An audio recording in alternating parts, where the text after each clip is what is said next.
Project Zomboid is the most brutal, hyper-realistic zombie survival game out there, where a single scratched finger or a missed swing can permanently end your entire run.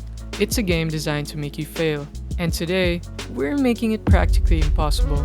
We're gonna be playing with the Cryogenic Winter mod on hard mode, so that means no water and electricity on day 1. And if you stay outside for more than a few minutes, hypothermia will claim you before the infected do. This is Bruce. Our goal is to survive this frozen wasteland, establish safehouse outposts across Kentucky, and somehow make a final stand in Louisville. But before we can think about the big city, we have to make it through the first 24 hours. Day 1. The mod recommended turning off the water and electricity right at the jump. I need to find layers, and fast, before hypothermia decides to end this run early. I managed to scavenge some essentials for the journey: basic medical supplies, carpentry tools, and a bit of a wardrobe upgrade. I also discovered my house has a kick-ass basement. It was pitch black down there, but I stumbled onto several boxes of ammo and a full carton of rifle rounds. It's just a shame Bruce doesn't actually have a gun to go with them yet. The shed at the safe house had a generator and an empty gas can, so I headed to the neighbors to hunt for fuel. I spotted a car nearby that definitely has gas, but I'm missing a rubber hose to siphon it. I wrapped up day 1 the only way you can when it's freezing and dark, hitting the books with a mechanic's manual and a car magazine. Day 2. The plan was to find a rubber hose and some more food to stock up while it was still early. I went out to clear the area west of my safe house, hoping to find the materials I'd need to survive the next few days. I found a 1911 with a box of 45 ACP rounds, some rope, and an antique stove. This was a massive win since there's no electricity to cook food or keep the house warm. I also managed to find the rubber hose that I was looking for in that same basement, so I finally headed to the car I found earlier to siphon its fuel. I headed back to the safe house to drop off the loot, then immediately walked north to see what the neighbors had to offer. I ended up looting 2 more houses for food, securing a box of canned peaches and some perishables before making the trek back home. Day 3 kicked off with a walk to a nearby car wreck, where I finally scored a duffel bag and some much needed medical essentials. Bruce was starting to get a little depressed, so I cleared the immediate area and pushed out further to find him some cigarettes to take the edge off. Before heading back to the safe house, I found a box of nails and a box of screws, perfect for carpentry and metalworking skills later on. I decided to tune in to the Knox Relay broadcast before sleeping in, and this was what came through the airwaves. I guess I'll be checking the coordinates out tomorrow. Here's hoping for some friendlies. I had planned to check out the intel from the radio for day 4, but upon making it to the location, it was a total bust, completely empty. I ended up staying in a house nearby to rest since Bruce was already freezing. He's also a smoker, and 4 days without a cigarette was really starting to take a toll on his mood. I did manage to find some antidepressants further west, but I'm not entirely sure if they'll help much against the smoker trait withdrawal. To celebrate 5 days of not getting eaten or frozen to death, we're pushing further west. The goal is to set up an outpost just east of the Rosewood fire station. There were a few Zeds blocking the path, but clearing them out was manageable. I managed to reach the small house I'm using as an outpost. I didn't waste any time and headed straight for the fire station, hoping to clear the area so I can eventually move in. Surprisingly, there weren't that many zombies in the vicinity, so I was able to pick them off one by one. I headed inside and scored Bruce a firefighter outfit to help with the freezing winter. I also snagged an axe and a screwdriver, crossing 2 more essential tools off my list. And also, I couldn't risk a full sweep of the station because Bruce was already getting fatigued, so I retreated to the small house for the night. And before turning in, I made sure to barricade the windows so nobody catches Bruce from behind. It's day 6, and it's time to finally clear out the fire station. The plan is to stay here temporarily, loot the police station, find a car, and grab some skill books before hauling ass toward Muldraugh.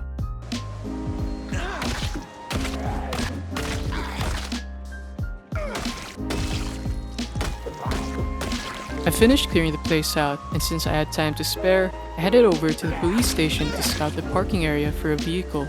And lo and behold, I found a working car with a key, and it's already gassed up, and with a working ride secured, I drove back to the small outpost, grabbed the gear I'd left behind, and hauled everything back to the safe house.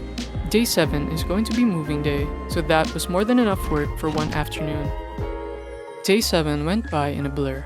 I spent the morning hauling all the loot from the safe house into the car. I had to cram everything into the passenger and rear seats because the trunk only had a capacity of 30, which isn't much for a long-term move.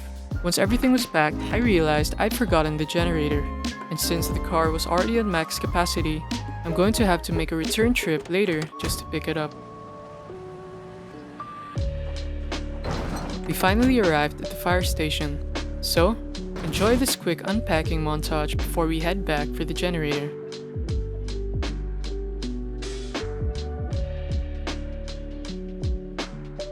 Shortly after getting settled, I hit the road again and drove back to grab the Jenny. We're finally settling in to the fire station, and now that we've cleared the place out, the first priority is getting it barricaded.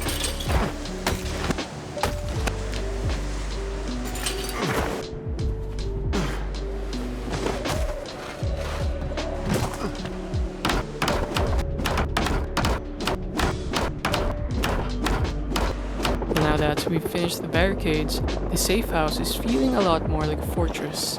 We'll be heading towards the police station for day 9. We made it to the police station, and surprisingly, it wasn't crawling with the Zeds. Still, I had to be sure, so I started a sweep. During the sweep, I managed to snag a nightstick and a shoulder holster. Not a bad start. Now that the station is clear, it's time to break into the armory. I never did find the keys for this place, so I'm just going to have to let my axe do the talking. After breaking through the doors, I scored a bunch of skill magazines, more guns, and a massive amount of ammo. I grabbed every round I could carry and sneaked out of there. I spent the rest of the night tucked away, reading through the magazines I found. My master plan for Rosewood was going smoothly, at least for a while. I proceeded as planned toward the bookstore on the main street, clearing out any Zeds that stood in my way. I got a bit too careless getting close to one of them. I thought I could shove it off even while lugging a heavy bag around, but I was dead wrong. After a mini heart attack, I patched myself up and reinforced the hole in my jacket. Upon reaching the bookstore, the door was locked, so I had to break it down. I spent some time grabbing a solid stack of books before slowly making my way back to the car. Now that the police station and bookstore are checked off, the only things I'm missing are a generator mag and some fuel. The car was running low, so I decided to clear out this entire block in hopes of finding what I need.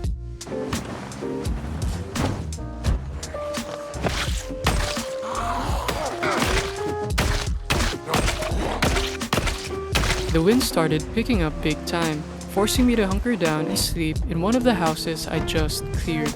Day 12 was more of the same, just constant clearing until Bruce was the only soul left on the block. I headed back to the fire station and started dismantling every watch I'd scavenged so far. The watches weren't quite enough to level up my electrical skill, but I know the police station is packed with appliances just waiting to be taken apart. I headed back to the police station with one goal: grinding that electrical skill. Getting this up is the first major step toward hot wiring, though I still need to level up mechanics too, but this is a solid start. I reckon I've dismantled every piece of electronics in the police station, so I pushed north toward a firm office to keep the momentum going and maximize my XP multiplier. The second I hit electrical level 2, I dipped out and called it a day. For day 14, the mission was to drive around town and hunt for that elusive generator magazine. First stop was a gas station further north. I couldn't find anything at the first stop, but the hunt isn't over yet. There's still a fossil oil gas station south of Rosewood, and that's stop number 2. Things were looking pretty grim. I've burned through a lot of fuel with all this driving, and I still haven't found the magazine. I'm starting to think my best bet for finding one is in the residential mailboxes or bookshelves, so I decided to call it and head back. I ended up spending the next 2 days hunkered down, grinding out push-ups to level up my strength. I'd gathered a massive haul of food earlier, so I spent most of this time eating through my supplies. It was a win-win. I got the calories for the workout, and I finally managed to clear some weight out of my hiking bag. It's now day 17, and I still haven't swept the residential blocks just north of the fire station. I figure this area is my last resort for finding fuel in that generator mag, so the plan for today is to drive over and clear a block or two. I ended up at this one house thinking it was going to be a total dud. That was until I checked the basement. Tons of ammo. The mission to find fuel and magazine is officially on hold while I try to transfer all these boxes of ammo over to my car. Now that we've gathered up all the ammo, it's time to hunt for fuel in the remaining residential blocks I haven't scouted yet.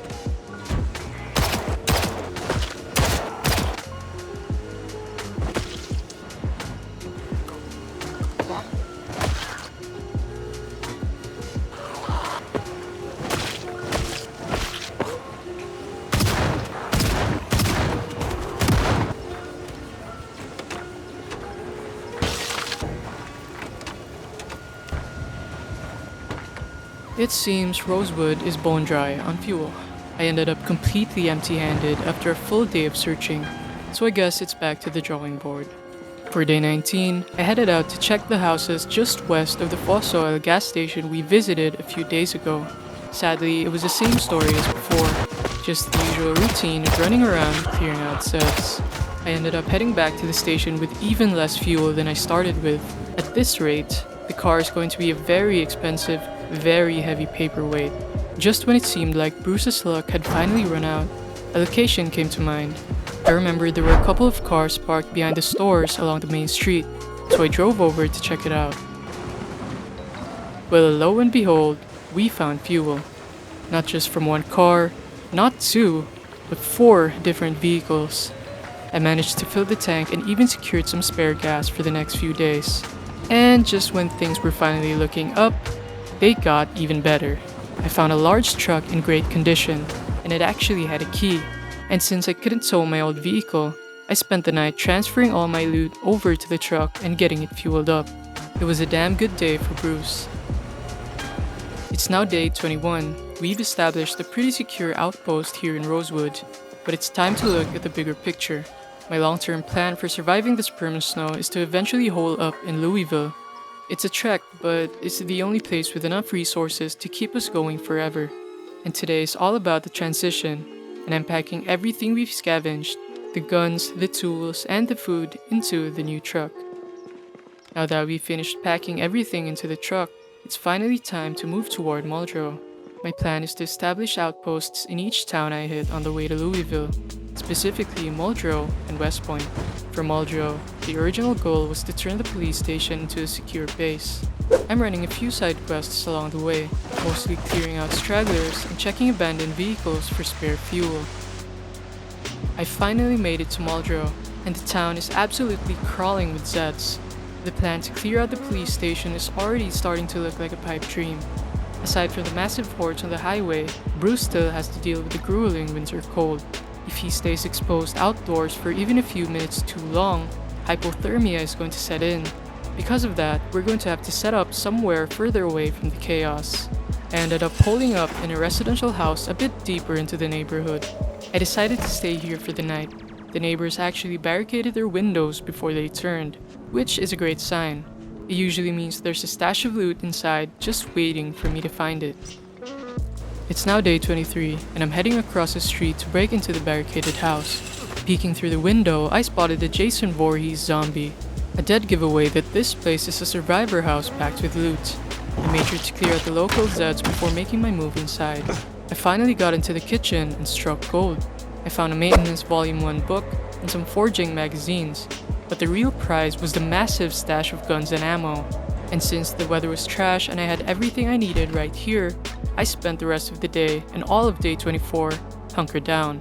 I focused on reading through the magazines and grinding that maintenance book to make sure my gear lasts as long as possible. Once I finished hauling all that ammo from the survivor house to the truck, I headed to a more isolated spot to set up a temporary outpost. Consider this a staging ground before the absolute storm that's going to be the Muldraugh Police Station. The plan is to stay here for just one day to get my head right before the raid. I didn't want any surprises while I slept, so I spent the afternoon barricading the house and securing the perimeter before finally turning in for the night. Day 26, and it is officially D-Day. What happens next is either going to be a final stand for Bruce, or the start of a new haven here in Muldraugh.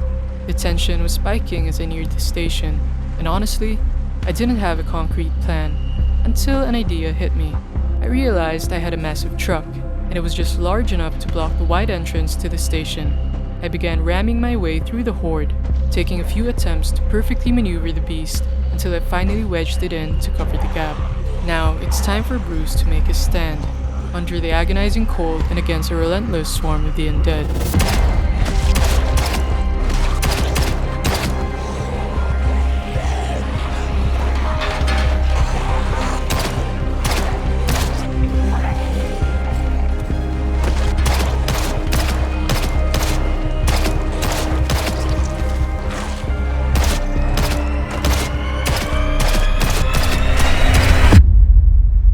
Day 27.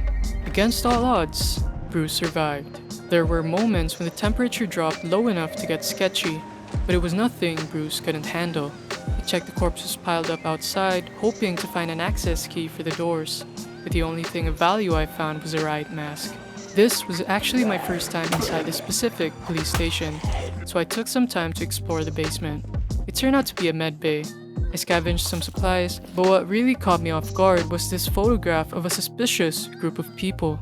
Naturally, I had to take a closer look. I headed back upstairs and got to work breaking down the door to the armory. I found plenty of sidearms, but the real shocker was finding 22 boxes of shotgun ammo.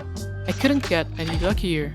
Surviving this long in the harsh winter is one thing, but being this well armed is another level entirely. I decided to burn through some of the pistol ammo I found to clear out the remaining stragglers by the entrance.